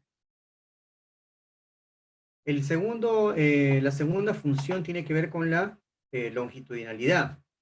La longitudinalidad, el indicador de estructura, el elemento de estructura tiene que ver con el grado de afiliación o con la población definitiva que tenga. ¿Qué significa eso? Que yo puedo tener afiliada a el 30% de mi población para efectos de identificación de usuarios, pero puede ser que tenga de repente 50% de mi población asegurada por salud y no viene conmigo por esa razón, pero todavía existe un 20% que no sé cuál es su situación. Entonces, si mi grado de afiliación no está claro, en el sentido de que tenga que tener identificada a todos, si tienen algún tipo de prestador de salud, entonces no puedo yo hablar de longitudinalidad. Tengo que tener claro quiénes son mi población definitiva, para sobre eso poder atenderlos. Y en base a eso es que puedo generar una continuidad interpersonal. Por ejemplo, eh, sucede mucho eso con los niños en las vacunaciones. Nosotros tenemos, por ejemplo, yo trabajo en un establecimiento de primer nivel de atención y tenemos muchos niños cuyos padres son asegurados y ellos tienen seguro social. Sin embargo, por los horarios de trabajo, por diferentes razones, ellos no van al seguro social a vacunarlos, sino van al Ministerio de Salud. Eso definitivamente es una situación común, pero existe lo que se denomina un cruce de servicios, ¿no? Hay una yuxtaposición de proveedores, ¿no? En el caso de la integralidad, que es la tercera función esencial, tenemos que determinar en lo que significa estructura el rango de servicio disponible. Es decir, no es que yo vaya a querer ofrecerle todo sin ningún tipo de reparo, ¿no? Sino que yo voy a tener que buscar saber qué le puedo ofrecer. Por ejemplo, mi establecimiento no tiene rayos X ni ecografía, no voy a poder hacerlo, pero tengo que también saber entonces lograr que mi sistema de referencia y contrarreferencia funcione. Es decir, el proceso finalmente no está ligado a que ya, ok, no lo tengo y busque usted donde esté, donde pueda resolver su problema, sino que por lo menos tenga un sistema de referencia que en el caso del Ministerio de Salud se llama REFCOM, así se llama, RFCOM, que tenga una eficiencia en cuanto a la cita que pueda obtener ese paciente para que pueda recibir el servicio que necesita, sea una interconsulta a una especialidad, sea un servicio de diagnóstico de apoyo, sea algún otro tipo de atención. Y finalmente, la última función esencial de la atención primaria que tiene que ver con la coordinación, para lo cual primero hay que tener integrada la información y el proceso en sí es que los sistemas de información me permitan reconocer adecuadamente los problemas para poder encontrar soluciones, ¿no? Ok, en el primer contacto, la organización, por ejemplo, este es para un primer nivel de atención, pero también funciona para establecimientos 1 hasta 1.4 y hospitales 2.1 también en algunos casos se están utilizando, que son hospitales locales. La organización de los intramuros, es decir, la organización de la admisión, donde las carpetas de los pacientes ya no son organizadas por personas, sino por familias y por sectores, donde las fichas familiares son el elemento fundamental para el seguimiento familiar y las historias clínicas son por etapas de vida, no existen solamente hojas aisladas para la atención. En ese contexto, la cartera de servicios es lo que mencionábamos, qué tipo de servicio puedo ofertar de acuerdo a mi realidad local.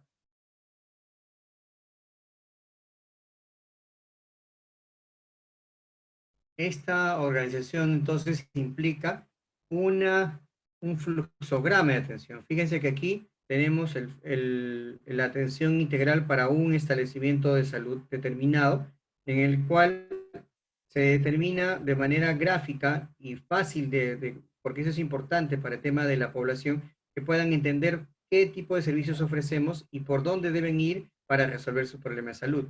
Se aplica lógicamente para población general como población específica, como es el caso de las gestantes o como es el caso de los niños. En ese contexto también se busca, aunque este es un proceso, hay algunos establecimientos de salud que lo tienen y otros que no, los consultorios sean diferenciados para niños, para adolescentes, para adultos mayores, para adultos, adultos, para mujeres en el caso de las gestantes, etcétera, ¿no?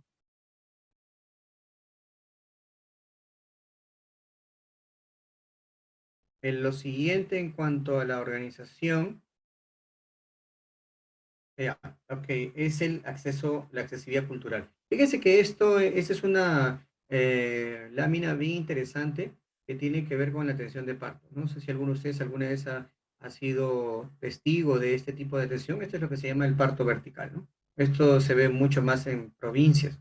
Este es un centro de salud con atención de partos, es un 1-4, pero que ha sido adecuado para la atención de acuerdo a la realidad de esta comunidad, ¿no?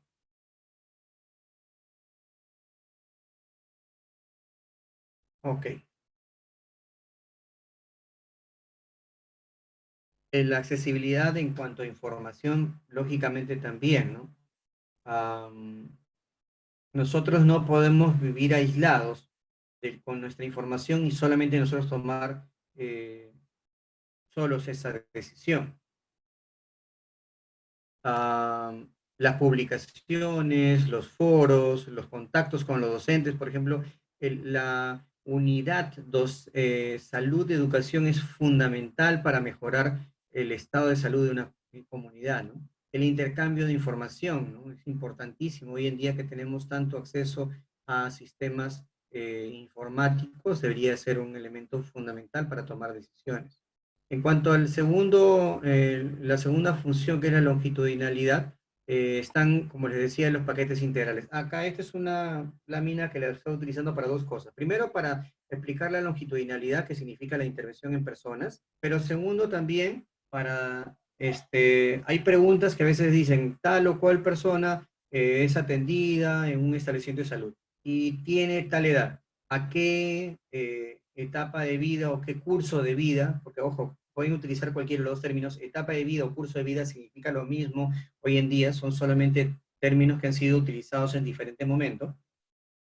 Los adultos mayores se consideran a los mayores de 60 años, los adultos de 30 hasta los 59 años, los jóvenes de los 18 hasta los 29 años, los adolescentes de los 12 años hasta los 17 años y los niños de los 0 hasta los 11 años. Esto es bien importante porque a veces algunos utilizan para confundir en las preguntas algunas estrategias porque dicen según la Sociedad Americana de Pediatría, un niño se considera hasta tal edad, ¿no? O sea, eso no vale. Para efectos del Ministerio de Salud, estas etapas de vida están determinadas en esos intervalos de edad. Y que tengan mucho cuidado cuando les pregunten esto.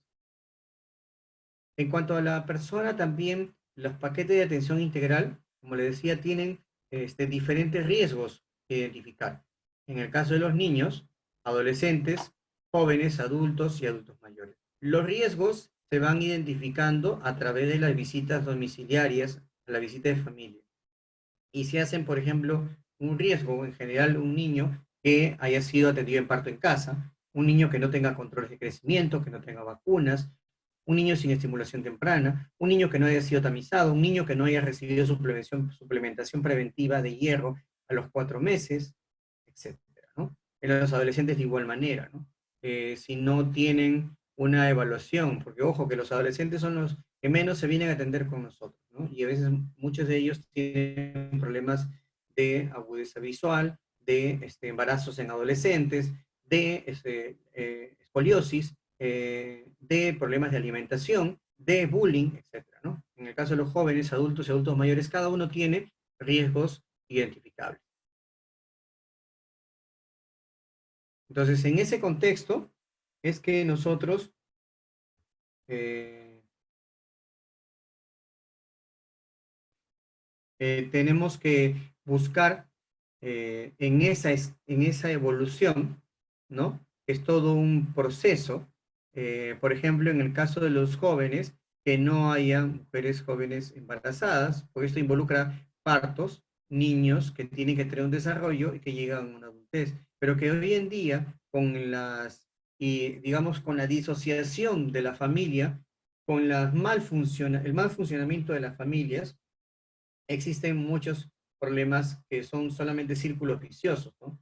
Mujeres jóvenes embarazadas que no terminan de estudiar, que tienen que trabajar y a la vez criar niños, que a veces no los crían ellos, los crían los papás, y que tienen hijos de diferentes parejas. Todo eso conlleva a diferentes problemas que van sumando no solamente a la evolución natural de una familia o de una persona, perdón, sino que van contribuyendo problemas y riesgos que a la larga van a generar también mixturas en la forma de atender, porque nosotros ya no atendemos solamente gestantes, sino gestantes adolescentes, sino gestantes con factor de riesgo porque ya tienen VIH o tienen enfermedad de transmisión sexual. Es decir, se hace más compleja todavía la actividad de salud.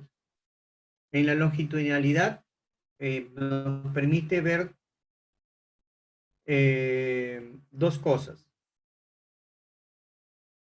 Primero, saber que así como existe las etapas de vida en las personas, como son el niño, adolescente, joven, adulto y adulto mayor, la familia también tiene un ciclo de vida. Eso se denomina ciclo vital familiar, donde tenemos la familia en formación, donde solamente son la pareja inicialmente, luego es la familia en extensión, donde ya por lo menos tiene que tener un hijo pequeño. Luego está la familia en dispersión, que empieza, y eso sí ha sido pregunta de examen,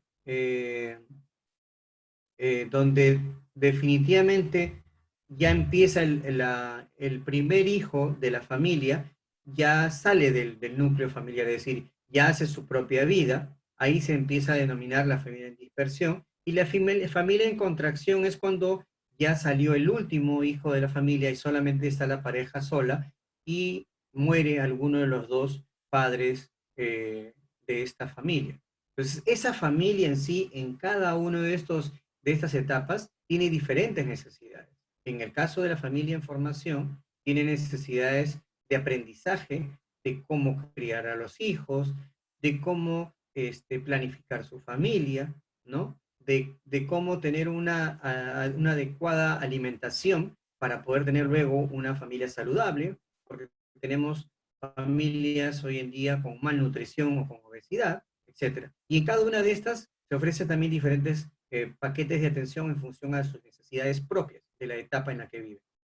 Entonces, la salud de esta familia no es solamente decir que él y ella están sanos, o que él, ella y el niño estén sanos, que estén vacunados, sino que, ¿qué pasa si esta familia, por ejemplo, aquí vive en una casa de esteras? O sea, podrán vivir de manera adecuada, vivirán en forma óptima, él de repente trabaja de manera informal, es decir, si se dan cuenta, aquí hay muchas más cosas que dependen solamente de que ese niño esté vacunado. Porque ese niño puede estar vacunado, pero si ellos no tienen para comer, ese niño va a ser un niño malnutrido. ¿Qué pasa si la familia ya no tiene uno, sino tiene 8 o 10 hijos? ¿Qué pasa si es una familia que tiene un hijo de una pareja anterior y ahora viven con ellos y tienen dentro de esa convivencia problemas de tocamientos indebidos o de violaciones? Es lo que nosotros escuchamos en el día a día. Entonces, esas necesidades tienen que ser abordadas en la etapa de longitudinalidad.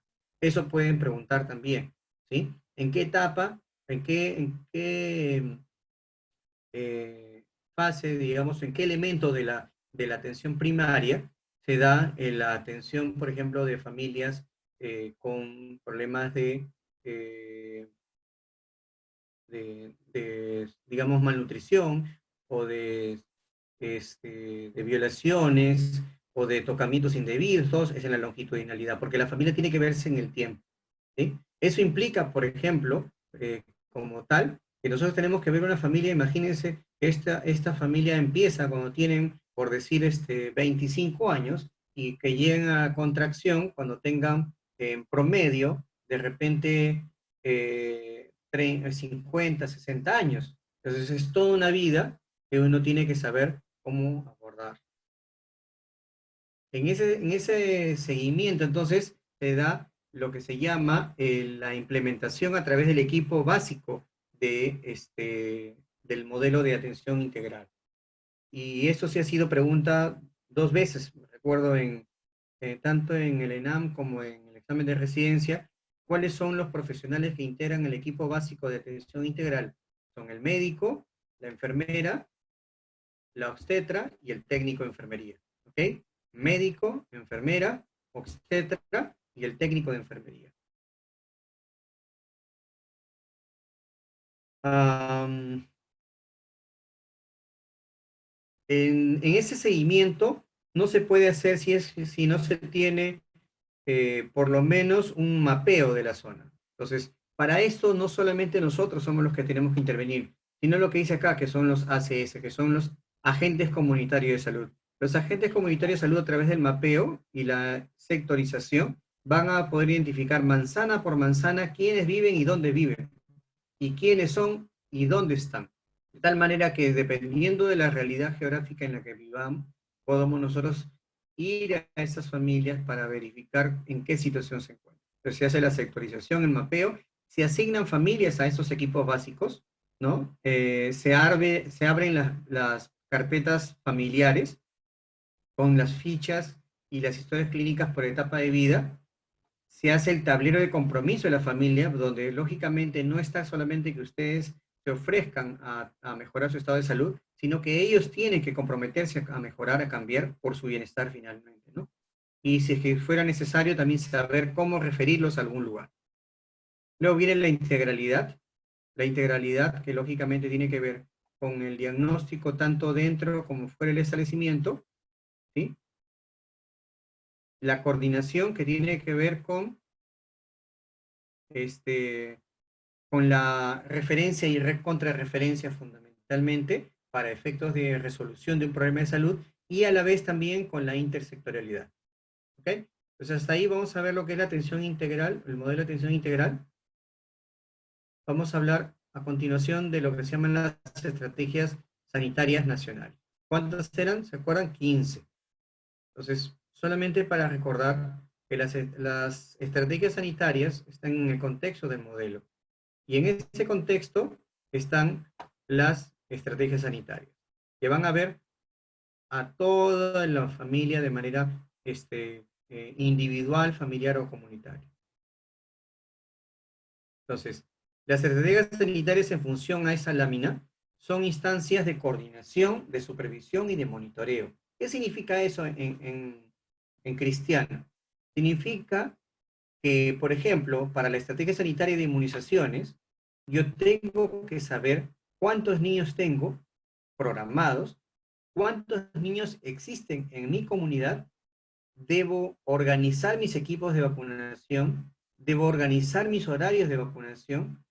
Si es que salen brigadas a comunidad, debo supervisar el trabajo de ellos, que haya una adecuada cadena de frío, que haya una adecuada manipulación de las vacunas, que haya una adecuada vacunación, que no se equivoquen en los procedimientos, ¿no? En lo que llamamos nosotros errores operacionales. Entonces, estas estrategias sanitarias son en base a las prioridades sanitarias ya identificadas previamente.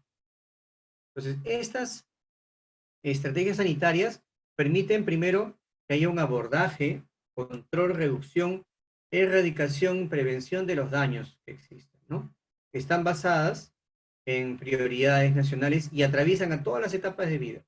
Por ejemplo, inmunizaciones no solamente es para niños, también existen las vacunas en las niñas a los 10 años, que son generalmente en el colegio para el VPH. Existen las vacunas para todas las poblaciones en general de influenza, existe la vacuna de neumonía para adultos mayores, etcétera, ¿no? Entonces, abarca todas las etapas de vida. En el caso de las situaciones particulares, también, porque por ejemplo tenemos la estrategia de zoonosis que abarca a todo lo que son mordeduras de animales, y animales tipo rabia canina o de animales ponzoñosos, etcétera, ¿no? Y necesitan, para que se puedan ejecutar, acciones lógicamente rápidas. Si tenemos, por ejemplo, nosotros tenemos rabia actualmente al sur del Perú, en Arequipa, ¿no? Entonces, esta estrategia, una vez que tenemos un caso, tiene que tener una acción rápida en todo el Perú, porque si tenemos un caso en Arequipa de rabia, eso no me exceptúa que puedo tener en otras regiones. Por lo tanto, mi vigilancia y mi intervención cuando tengo una mordedura canina tiene que ser mucho más rápida. Tengo que identificar correctamente a la persona mordida, al animal mordedor, para poder verificar si es que realmente ha habido un foco o un brote de rabia o no también en mi comunidad. Y eso todo tiene una serie de protocolos, ¿no?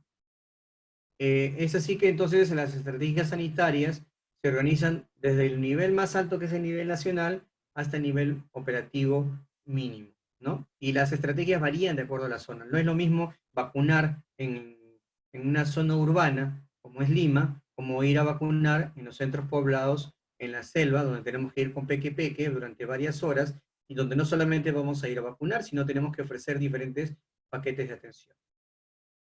Entonces, las estrategias sanitarias, que son las que están mencionadas aquí, solamente para que sepan, por ejemplo, son accidentes de tránsito, es una estrategia sanitaria nacional.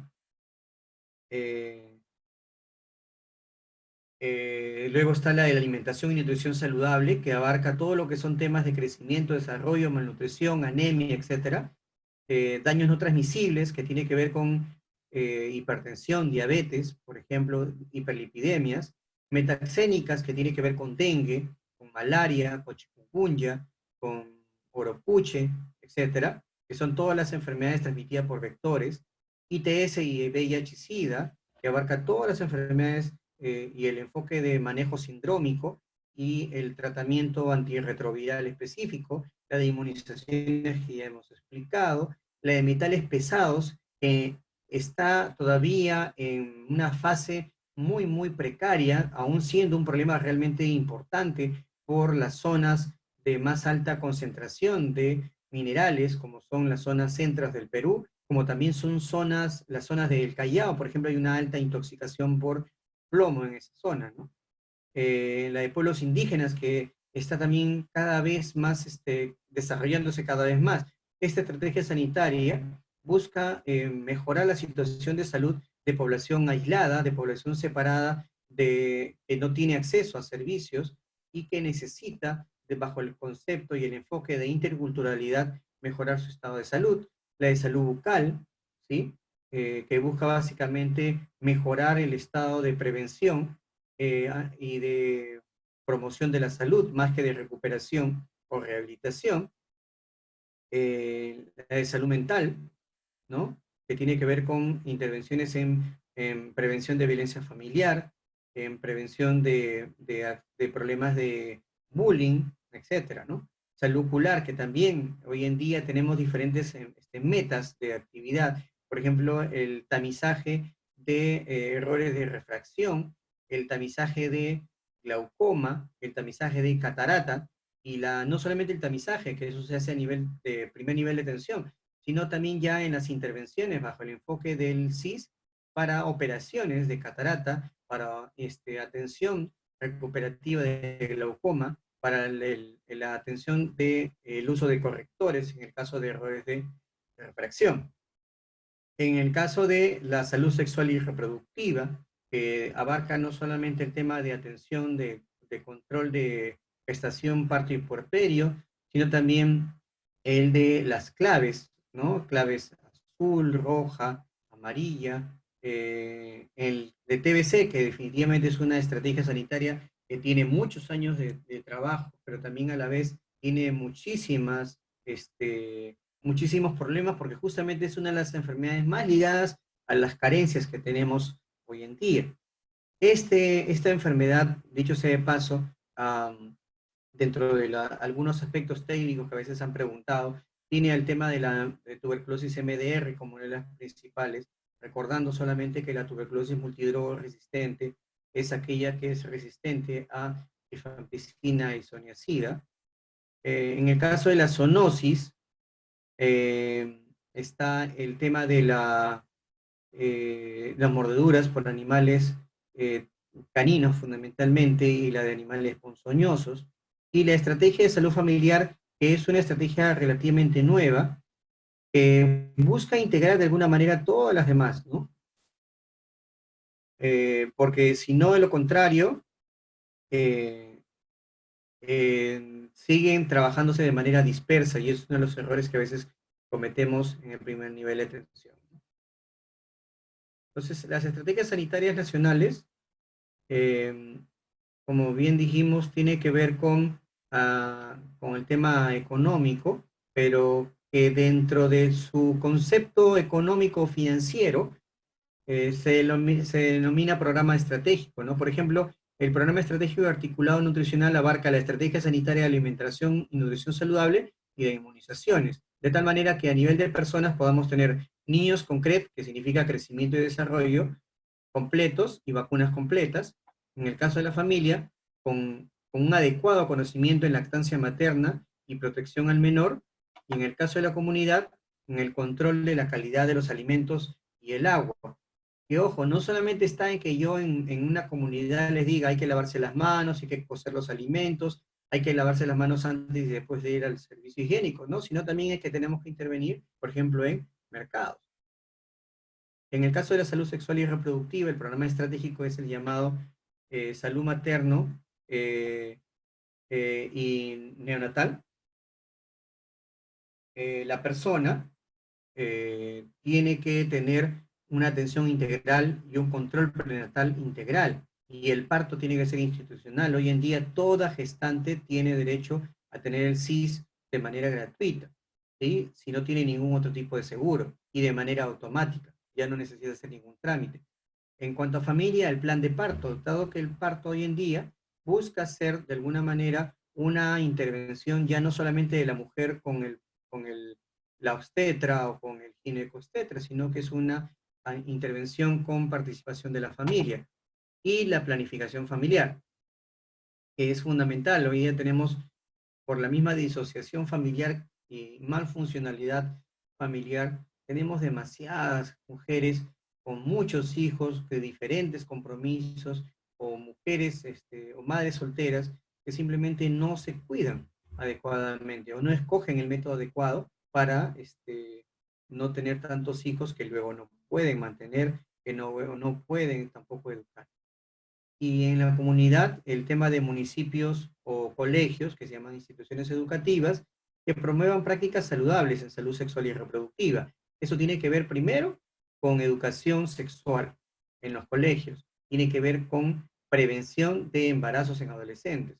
Hoy en día tenemos mayor cantidad de embarazos en adolescentes en los últimos años de la escuela que pudieron ser prevenidos. Y no necesariamente en las chicas más, digamos, con mayores riesgos, sino más bien en aquellas que no han tenido que han tenido un buen desarrollo, un desempeño académico adecuado, pero que no han desarrollado otro tipo de valores o de aprendizaje para prevenir este tipo de problemas, ¿no? Y eso tiene que ver con educación. ¿Ok? Eso entonces, para el tema de TBC, el articulado se llama el programa estratégico para esa articulación de TBC y VIH se trabajan juntos, ¿no? Y en el nivel de la persona, lógicamente, está en el tamizaje. Acuérdense, voy a aprovechar esos pincelazos de lo que estamos viendo para recordar algunas cosas que preguntan. Es un sintomático respiratorio identificado, es una persona que tiene tos por más de 15 días, pero que además haya sido registrado en el libro de sintomáticos, ¿ok? Es un sintomático respiratorio identificado, no solamente es aquel que tose, sino que además ha sido registrado. De igual manera, el caso de los sintomáticos respiratorios examinados, que han tenido por lo menos una toma de muestra, no necesariamente las 2 muestras que exige la norma, sino por lo menos una toma de muestra. A veces han venido esas 2 preguntas hasta donde yo he podido recordar. Lo otro es el tema del control. Acuérdense que el esquema de tratamiento para tuberculosis en tuberculosis sensible ha cambiado en 2 cosas, principalmente. Uno, en el tiempo de la segunda fase que tenemos hoy en día. La segunda fase ya no son 2 veces por semana, sino son 3 veces por semana. Ese es el primer cambio. Es decir, son 6 meses de tratamiento, primera fase diaria, segunda fase 3 veces por semana. Y el segundo cambio en cuanto al tratamiento de tuberculosis es el llamado DFC, que es el de dosis fijas combinadas, donde se administraban en promedio para personas de 60 kilos 11 pastillas entre los 4 medicamentos, las 4 drogas que son rifampicina, isoniazida, piracetamida y etambutol. La dosis fijas combinadas reemplaza esas 11 pastillas por 5 en la primera fase. De igual manera, en la segunda fase, ya solamente dosis fijas combinadas que solamente tiene rifampicina e isoniazida, ¿ya? En el caso del tratamiento antirretroviral, perdón, en el caso de ITS, manejo sindrómico para los síndromes que ya existen, que son el de descarga uretral, del dolor pélvico, el de bubón inguinal, ¿no? Entonces, para cada uno de estos, el manejo sindrómico también ya está establecido con esquemas ya predeterminados. El tratamiento para antirretroviral, que antes se llamaba Targa, que hoy en día se administra principalmente en hospitales y en los centros de nivel 1-4 que hayan calificado como CERIT, que se llama Centros de Atención Integral de Enfermedades e Infecciones de Transmisión Sexual y SIDA, ¿no? Hoy en día el tratamiento DOTS es la clave para la supervisión y el éxito del tratamiento, pero que con nuestro famoso virus COVID va a tener que obligarnos a buscar nuevas estrategias, ¿no? En el caso de la familia, las prácticas saludables. Eso tiene que ver básicamente no con tratamiento, sino con conductas sexuales adecuadas, ¿no? El hecho de que una pareja, un hombre o una mujer tengan múltiples parejas no es casualidad. Eso proviene de toda una suma de eventos educativos, familiares, que determinan esa alteración en la conducta de esta persona. Y por otro lado, en el caso de la comunidad, que los colegios y los agentes comunitarios nos ayuden a promover conductas saludables en el caso de las infecciones de transmisión sexual y VIH, y en el caso de la tuberculosis, de igual manera, puesto que hoy en día, así como ahora, cada vez que alguien tose, pensamos que es COVID. Antes que alguien tosía mucho, pensábamos que era tuberculosis, y no necesariamente era así, pero tenía que ser adecuadamente identificada y no discriminada, sino por el contrario, tratada, tamizada, y una vez tamizada, si es que era o no era tuberculosis, darle el tratamiento correcto. Y en el caso de no transmisibles, existe un programa estratégico que se llama Control de Cáncer, Diabetes mellitus e Hipertensión. Hoy en día le han agregado inclusive enfermedades raras, pero eso no está abarcando, digamos, mucho presupuesto. Pero en el caso de daños no transmisibles está el tema de los chequeos preventivos, la detección precoz. Acuérdense que tenemos hoy en día un factor de riesgo que es el más importante de todos los factores para el incremento de mortalidad por COVID, es la obesidad. Y la obesidad es madre de la diabetes, es madre de la hipertensión, es madre de la dislipidemia. Y también hay estudios que reconocen que es madre de algunos tipos de cáncer, ¿no? Entonces, los chequeos preventivos y la detección precoz es fundamental. En el caso de las familias, el conocer la detección precoz en comunidades y tenerlos identificados, ¿no?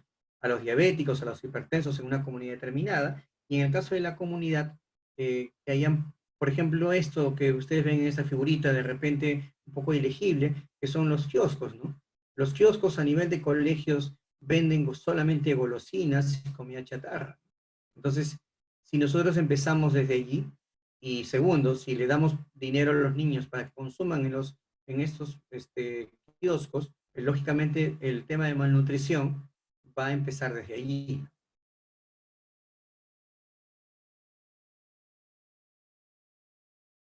En el caso de las enfermedades metaxénicas y de zoonosis, tenemos el diagnóstico y tratamiento de estas, ¿no? En el caso de las metaxénicas, ustedes saben, fundamentalmente el dengue, la chikungunya, ¿no? Y el Zika, que hoy en día nos genera también muchos problemas, puesto que ya no solamente es la transmisión a través de la Aedes aegypti o el zancudo, sino que también, por ejemplo, en el caso del Zika, se transmite a través de relaciones sexuales, ¿no? Entonces existe toda una serie de elementos que tienen que ser bien identificados para hacer un diagnóstico y tratamiento oportuno. En el caso de las prácticas saludables a nivel de la familia, está lógicamente en la acumulación de inservibles que pueden llegar a ser elementos de concentración de zancudos. Y en el caso de zoonosis, el que no tengamos adecuadamente controlados a nuestros animalitos, ¿no? O en el caso de las zonas rurales, que no se hayan hecho verificación de algunos animales tipo murciélagos que pueden llegar a transmitir alguna zoonosis. Y en el caso de la comunidad, lógicamente, identificar factores de riesgo comunitario, ¿no? Luego tienen que ser abordados no por el Ministerio de Salud, sino más bien por otras entidades como las municipalidades.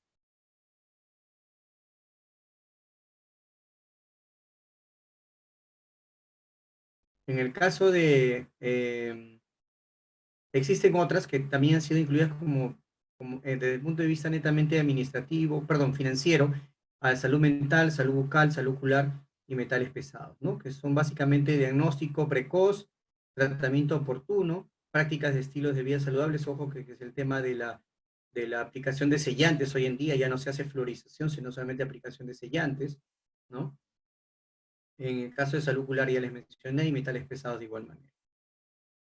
Eso solamente para recordar en una sola lámina las cuatro etapas del ciclo vital familiar: familia en formación, en expansión, dispersión y contracción.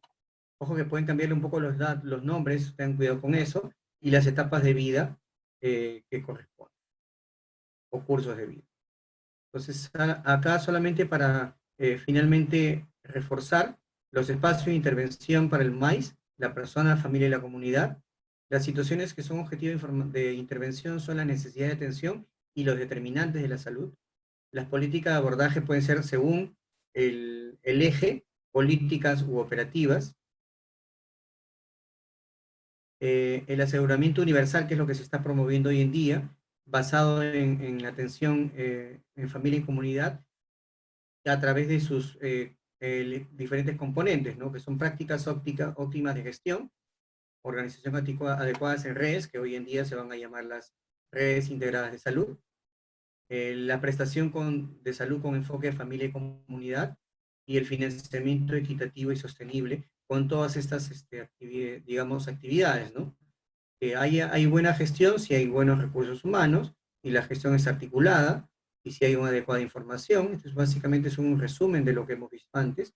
La organización en redes, servicio de atención tanto intra como extramural, paquetes y enfoques de promoción de la salud y prevención, la reorientación de los servicios hacia la calidad de servicios y no hacia la productividad, la capacitación de lo que es atención primaria, la reorientación del PPR. Acá hay esta lámina me permite hablar un poquito de PPR. El PPR es el llamado presupuesto por resultados. Puede ser que venga en alguna pregunta. El presupuesto por resultados es una estrategia por la cual se trata de financiar productos sanitarios a través de los indicadores de PPR. ¿Qué significa? Si yo tengo una determinada cantidad de niños, ¿cuántos de esos niños llegaron a ser o no vacunados o controlados? El objetivo del PPR es bueno, pero en su ejecución a nivel, digamos, de las direcciones regionales o direcciones de salud en Lima, han sido mal utilizados. Pero en sí el PPR, que es el presupuesto por resultados, tiene una buena finalidad, más no un buen resultado. Estas son las 15 estrategias, ¿sí? Cada estrategia sanitaria es un escenario diferente de acuerdo a la realidad en la que está. ¿Ok? Hasta aquí es la segunda clase. Como les digo, es humanamente imposible tener o ofrecerles toda la información que se requiere. Hemos tratado de hacer un extracto de lo más relevante que puede venir en el examen. Yo les agradezco enormemente por su atención. No sé si es que tuvieran alguna pregunta.